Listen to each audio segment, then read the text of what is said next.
제가 여러분들이 기도하시는 덕분에 정말 피곤하지 않고 멋지게 잘 언제나 그랬던 것처럼 그렇게 잘 다녀왔습니다. 처음에 이제 도착해서 밤 12시 넘어서 도착해서 그 현장에 가서 그 이튿날 바로 집회를 갔는데, 갑자기 원래 나는 메시지를 안 하려고 그랬는데 갑자기 강의를 하나 하라 그래가지고 이제 영어로 하면서 그 사람들의 어떤 반응을 보면서 이 말씀이 생각이 났어요. 미운 오리 새끼와 백조. 미운 오리 새끼 이야기는 너무 잘 알잖아요. 자기의 정체성을 찾지 못하고 자기의 값어치를 평가하지 못하던 그 오리 새끼가, 자기는 오리 새끼 중에서도 가장 못생겼는 줄 알았는데 알고 보니까 걷지도 지대로 못하고 잘 나를 수 있는 백조인 것을 나중에 알았죠. 멋지게 날아가는 그 장면이잖아요. 너무 멋지고 오히려 부러워했던 그 존재가 바로 자기 자신이었던 것을 나중에 알았어요. 오늘 우리는 하나님의 자녀라는 말이 얼마나 많이 사용하면서도 그에 대한 값어치를 사실은 누리지를 못하고 있다고 봐도 과언이 아닐 겁니다. 사람들이 막 내가 설교하는데 함성을 지를 정도로 그렇게 반응을 하는 그 장면에서 이게 원래 하나님이 나를 부르신 내 모습이구나, 그런 생각을 했던 거예요. 그 제목을 미운 오리 새끼다. 그 값어치를 언제쯤 우리가 눈치챌 수 있을까요? 하나님의 형상 가진, 복음 가진 사람, 전도자, 선교사 막 와서 인사를 하고, 여기서는 메시지 하면 쟤 언제 끝나지? 막 이러면서 눈치 보고 이러잖아요, 사람들이. 아멘도 안 하잖아요. 근데 선교사들이 힘을 얻는 이유가 그런 거예요. 이 사람들이 막 힘을 얻고 눈물을 흘리고 와서 손을 붙잡고 막 와가지고 이래요. 이튿날 또 두 번째 가니까 오늘도 나는 네 메시지를 기다린다. 속으로 오늘은 나 안 한다 이러면서. 현지 사람들도 다 잘해요. 예수가 그리스도다. 아주 입버릇처럼 또도 그리스도, 모든 게 그냥 그리스도, 오직 그리스도. 내 존재가 얼마나 빛나는지 그곳에 갖다 놓으면 가장 절대적인 능력으로 하나님께서 나를 드러내고 세우신다. 여기 있으면은 아예 저 자신도 기대를 안 하죠. 가서 메시지 하면 말대꾸나 종종하고 이런 사람들이, 그 많은 사람들 중에서 한두 사람이라도 그리스도를 통해서 힘을 얻었다. 그럼 저는요, 그야말로 이 지구를 얻은 것과 같은 겁니다. 보물찾기를 한 거죠. 가장 좋은 것을 찾았을 때 오는 감동. 우리 성경에 보면 자기가 가진 모든 것을 팔아서 뭐요? 진주를 사잖아요. 자기가 가진 모든 재산을 다 팔아서 보화밭을 사잖아요. 그게 선교 현장에 가면 실감이 나요. 어디를 가든지 누구를 만나든지 우리는 그리스도, 예수는 그리스도, 예수가 그리스도, 예수만 그리스도, 그러잖아요. 얼마나 그 말씀이 세상 말로 해서 잘 먹히는지. 여기서는 예수만 그리스도, 그거 나도 알죠, 사람들이. 오직 예수만 그리스도이십니다 이러면 그걸 누가 모르나요? 감동이 없거든요. 왜? 배부르니까. 간절함이 없어요. 왜? 하나님을 찾아보고 하나님께 음성을 들어보고 응답을 받아본 적이 별로 없거든요. 어쩌면 거의 없고. 저보고 어떤 제목을 주고 메시지를 하라 그런다면 저는 그 말밖에 할 말이 없거든요. 창세기 1장 26절에서 28절. 하나님의 형상과 모양 가진 존재.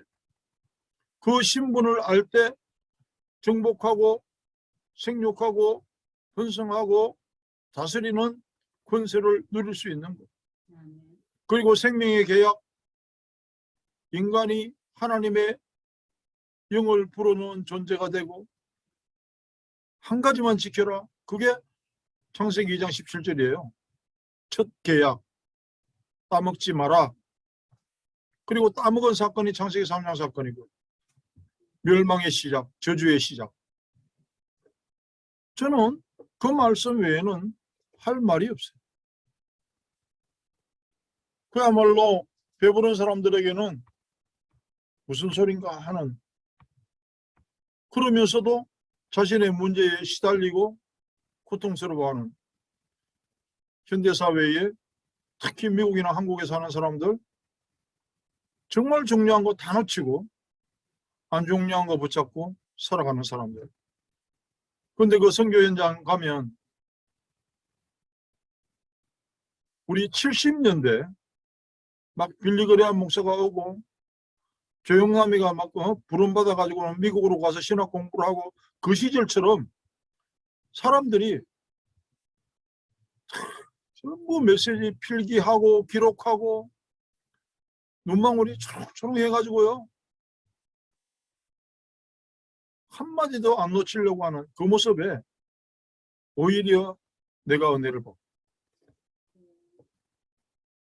그 사람들의 눈빛에서 오히려 제가 생명을 봤어요. 멀리 콜롬비아에서 온 사람들도 있고, 비행기 타고 차를 타고 몇 시간씩 달려온 사람들도 있고, 메시지가 선포되면 정말 놓치지 않으려고 애를 쓰는 사람. 여러 가지 새로운 많은 경험을 이번에도 또 했습니다만, 그 옛날 내가 아마 아주 어릴 시절이겠죠. 서울 부산을 오고 가는 완행열차가 있는 그때에, 반세기는 지난 옛날이겠죠.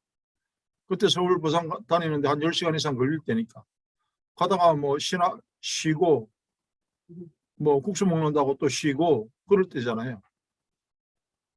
저도 이번에 이제 심야버스를 타고, 물론 유럽 같은 데를 가도 그렇고 뭐 남미에서는 그게 흔한 일인데, 12시간 버스 타고 하니까 조금 피곤하더라고. 이 사람들은 뭐 맨땅에 주저앉기도 하고 그것 하면 너무 편안하게 간다고 생각하고 가니까, 이번에 망설이지 않는 진짜 그 사람들 만남을 통해서 비로소 이웃이라는 단어와 사람이라고 하는 단어를 다시 한번 생각해 봤습니다. 하나님이 나를 얼마나 귀한 존재로 만드셨는가, 그것이 어디서 드러나게 하나? 우리는 말씀으로 그걸 확인하잖아요. 제일 확인하기 좋은 데가 선교 현장입니다. 여기서는 안 되냐? 돼요. 여기서도 누군가에게 이 복음을 전했을 때 정말 영적 문제가 뭔지 모르고 시달리던 사람들은 손을 잡고 눈물을 흘리며 고마워합니다. 여기서도. 귀하다는 거죠. 그러나 그 선교 현장에는 너무 많은 사람들이, 거의 대부분이 고마워하고 이 말씀에 대하여 은혜를 받고, 그 과정을 통해서 내가 얼마나 존귀한 자인지를 알게 되는 거예요. 이웃 사람이 나를 귀하게 생각하겠습니까? 대단한 사람이라고 생각하겠습니까? 내 형제가 그렇게 생각하겠습니까? 내 부모는 나를 얼마나 귀하게 여겼을까요? 다 자기 자식은 귀하게 여기는데, 누가 나를 늘 바라보고 존귀한 사람은, 너는 존귀한 자. 오늘 말씀해 보세요. 내가 내 눈에 보배롭고 존귀하며, 왜? 나의 영광을 위하여 창조한 자, 나의 찬송을 부르게 하려 함이라. 우리의 창조 목적이거든요. 정말 내 존재 값어치에 대해서 많이 느꼈어요. 모로택시라고 하는 오토바이 개조해서 만든, 태국이나 이런 데 가면 있는 그런 거 있잖아요. 뭐 톡톡이라 그러나요? 태국 같은 데, 캄보디아 같은 데 가면 그거 타고 1불도 안 되거든요. 얼마지? 한 1불 되나요? 한 사람한테. 그런데 물론 팁도 없어요. 여기서는 코리아타운 같은 데서 뭐 5불짜리 택시를 타도 팁 안 주면 큰일 나잖아요. 그러면 팁도 없어요. 내가 얼마나 존귀하게 여겨지는지. 손발이 오그라들 정도로 막 칭찬을 듣고 몸둘 바를 모르죠. 이번에는 내가 다짐한 대로 많은 분들이 후원도 해주시고 해서 가서 무조건 밥 사줬어요. 그 스태프들 한 20명 데리고 거기서 먹는 식사 말고 따로 데리고 나가가지고 그 동네 뷔페 식당 가가지고 작은 그 타운이지만 좋은 걸로 사주고요.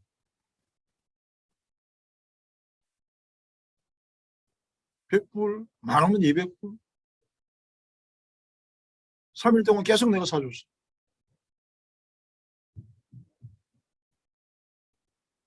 거기서는 내가 그야말로 산타크로스예요.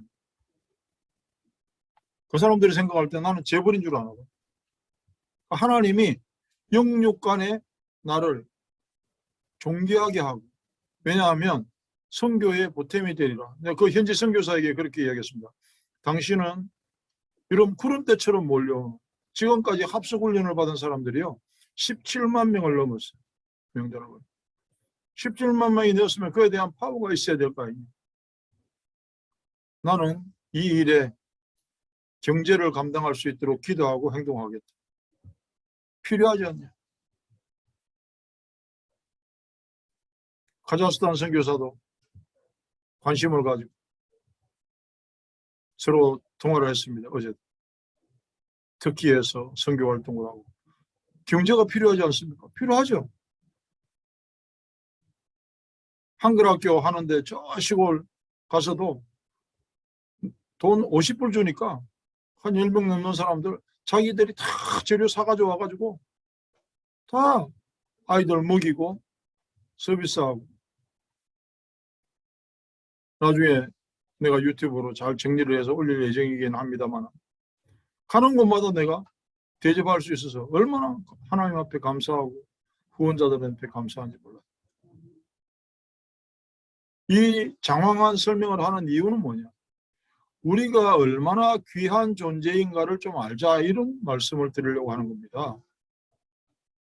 하나님은 나를 얼마나 귀한 존재로 만드시고 지금도 너는 귀하다 이러는데 지만 몰라.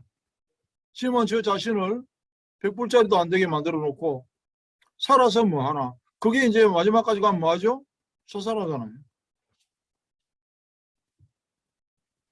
요나서에 보면 하나님이 요나에게 니느웨 성에 와서 말씀 선포하라 그래놓고 얘가 계속 뺀질거리고 도망다니고 이러니까 마지막에 어떤 장면이 나옵니까? 박넝쿨 하나를 줘서 저놈 타운이 망하나 안 망하나 보자 이러고 지켜보는 데다가 박넝쿨 하나를 줘서 그늘을 만들어주니까 좋다고 막 난리치다가 그걸 또 완전히 말라 비틀어지게 만드니까 어떻게? 하나님 앞에 막 따지고 지금 죽이세요. 막 왜 나를 가지고 막. 하나님 뭐라 그러시냐면 너 박농꿀 네가 농사도 짓지도 안 하고 내가 만들어준 거 그거 하나 가지고도 웃었다 울었다 이러냐? 야, 저 성에는 좌우를 분辨 못하는 아이들이 수만 10만이나 있는데 그 생명에 대해서는 너는 뭐라고 생각하냐? 존귀한 존재. 지가 몰라 얼마나 존귀한 존재인지. 에스더스에 보면 모르드게와 그 유다 민족을 죽이려고 애를 쓰는 하만이라는 존재가 나오죠. 지는 착각을 하고 있어. 가장 존귀한 사람으로 왕이 생각하는 사람이 누구지 몰라요. 그래서 왕이 물어봅니다. 가장 존귀한 사람, 내가 정말 칭찬하고 훈장 주고 높은 자리에 앉히고 싶은 사람이 있다면 너는 어떻게 했으면 좋겠냐? 이러니까 이게 착각을 해요. 지밖에 없으니까 나 말고 누가 그런 사람이 있냐 이러고는 왕복을 입히고 왕이 타는 그 말을 태우고 모든 존귀한 자를 그 손에 맡기고 옷을 입혀서 거리로 다니면서 이 사람이 큰 존귀한 자라고 선포하게 하옵소서. 그러니까 왕이 있다가 모르드게를 당장 그리 해라. 하만은 모르드게를 죽이려고 지금 나뭇가지 매달 준비까지 다 하고 있는데 그 길로 모르덕에는 이제 멸망의 서곡이 울리기 시작하죠. 뭘 착각을 하는 게 누가 존귀한 자인지를 몰라. 우리가요, 내가 얼마나 존귀한 자인가를 알려면 하나님이 나에 대하여 얼마나 존귀한 존재로 부르셨는가, 그걸 알아야 되는데 말씀을 통해서 알 수가 있어요. 그걸 알아야 되는데 전도 현장에서만 그게 확인이 돼요. 뭘로 확인이 되겠습니까? 물론 불우이웃을 돕고 평생 불쌍한 사람들 챙겨주고 그러면 상도 받아요. 테레사 수녀처럼 노벨상도 받을 수 있어요. 그걸로는 안 되는 겁니다. 하나님이 원하시는 존귀한 자는 하나님의 형상을 확인하고 드러내고 선포할 때 가장 존귀한 자, 그때 비로소 아는 게, 내가 미운 오리 새끼였던 줄 알았는데 내가 백조였구나. 그 정도가 아니죠. 백조와 뭐 같은, 그거는 그냥 조류에 불과한 겁니다만은 내가 정말 특별한 존재도 아니고 별 볼 일 없는 줄 알았더니 나는 정말 존귀한 존재였구나. 그것도 하나님 앞에서. 까만 종이와 하얀 종이를 두 개를 같이 놓고 보면 얼마나 확실하게 흑백이 드러납니까? 하나님 모르는 많은 사람과 하나님의 형상 가진 내가 같이 있는데 그 존귀한 존재가 드러나지 않는다. 그러면은 둘이 비슷하다는 이야기잖아요.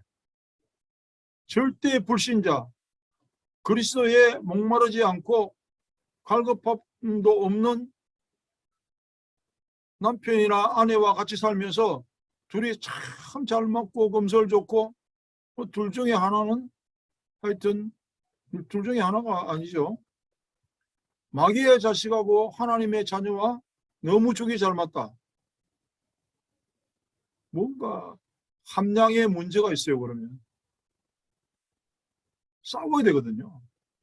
하나님 앞에 우리가 이렇게 살면 안 된다. 우리가 진짜 하나님 앞에 제대로 서자. 그래야 정상이거든요.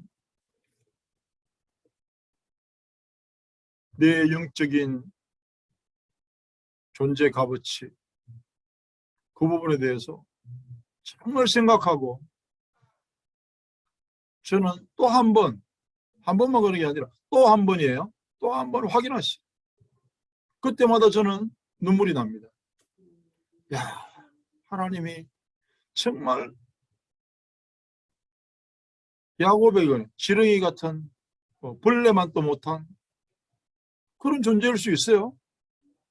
심성보다 미천한, 그럴 수가 있어요. 하나님을 모르면 나를 이렇게 존귀한 존재로 그리스도 이름으로 높이시는구나. 그걸 알게 되더라는 거죠. 성경은요, 어쩌면 처음부터 끝까지, 창세기부터 계시록까지 전부 하나님의 러브레터예요. 그 말을 해놓고 있는 거라고. 내가 너를 불렀다. 너는 내 것이다. 그러니까 괜찮다. 염려하지 마라. 물 가운데로 불 가운데로 갈지라도 내가 너와 함께 할 것이다. 지킬 것이다. 너는 존귀한다. 누구? 내 눈에 너는 존귀한 자다. 이렇게 말씀하시잖아요.